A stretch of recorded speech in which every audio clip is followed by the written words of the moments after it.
What's up, everybody? Thank you for tuning into this video where today I'm continuing my series about the life lessons that I've learned from travel. Today is life lesson number 3, which is when in doubt, go for it. Now, let me clarify that. Now, if you guys didn't see yesterday's video, you're going to want to go back and check that one out. The second life lesson was to always ask. And so, kind of going in tandem with that, and what I took away from that is when in doubt, go for it. And so, what that really means is if there's something that, something new or something that you're thinking about doing on the road, or even like in your job, at school, like if there's something that you're thinking about doing, but you're like, I'm not too sure, like maybe I'm scared of it, or maybe I've never done this before, I don't feel comfortable, like that kind of thing.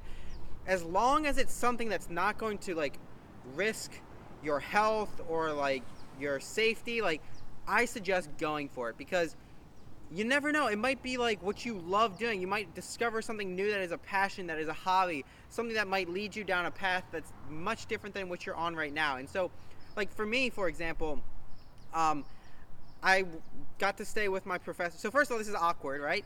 My professor invited me to spend a couple days with him in Ohio. He has a campground. He was like, oh, come on down to Ohio and stay with him. And I was like, I mean, that's kind of weird. It's like a professor, hanging out with a professor outside of school, like, But I ended up doing it, and that was like a smaller version of, when in doubt, go for it. But what he did is he invited me to go to Cedar Point. And if you don't know what Cedar Point is, it's like a giant amusement park. It has a lot of roller coasters, really known for their roller coasters.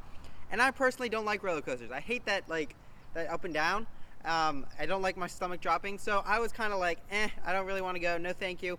And he was offering to like pay for me to go, and it was like almost like a sign of disrespect not going, and I felt really bad about it. And like I was kind of thinking, and I got to thinking, what's the worst that could happen? Okay, like I go and I just don't ride a roller coaster, but I still go and show that like I want to spend time with him and that I want to bond and that kind of thing. And so he convinced me over a period of a couple days to finally go. And I just want to say that before that, I never rode roller coasters. I didn't like it. I tried once a long time ago, and I haven't done it since then.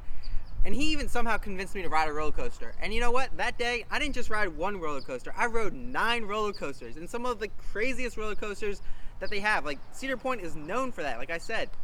And it's just mind-blowing to me. Like, I was scared. Like, I think about it. I reflect back now, and I think about it, and I'm like, I was scared for no reason. Like, I mean, yes, sometimes amusement park rides malfunction and people unfortunately do die, but that's very rare. Like people, it's in the news and it gets publicized, and so you think it happens often, but it doesn't really. Like the chances of something like that happening are very minimal. And so if I look back now, it's like I was just scared because of something that had happened in the past, something that really had no validity because it was 10 years ago when I was much younger. I mean, this time when I rode roller coasters, I rode 9, like I said. Like, I had so much fun. I love roller coasters now. I love the twisting and turning and the upside down.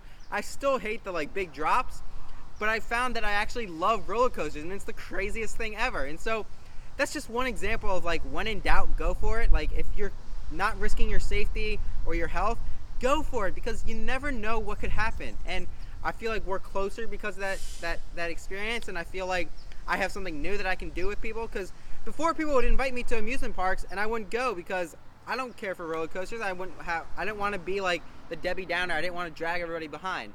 So now I have something more I can do with people, and it's just so cool to see how like these things that really had no reason for me being scared get like smashed down because I changed the way I think about situations, and I changed my mindset. I said, what am I really scared about?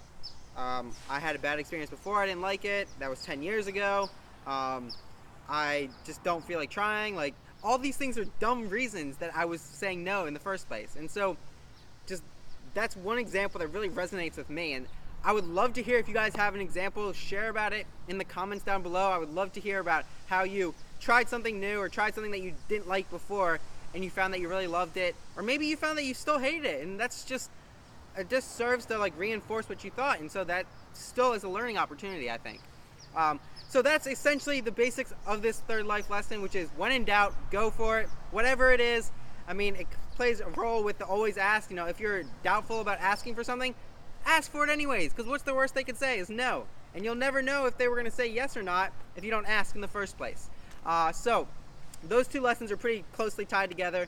I hope you guys found value in that, and if you did, please hit the subscribe button so you won't miss another upload, because there are 8 more lessons to be gone through. And I also put them in my book, which I'll put a link to my website down below so you can go check out my book if you want.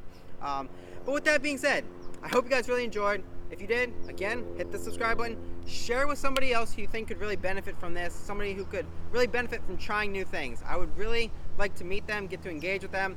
So share this with them and then leave a comment down below mentioning that you shared it with them, and I'll try to reach out to them.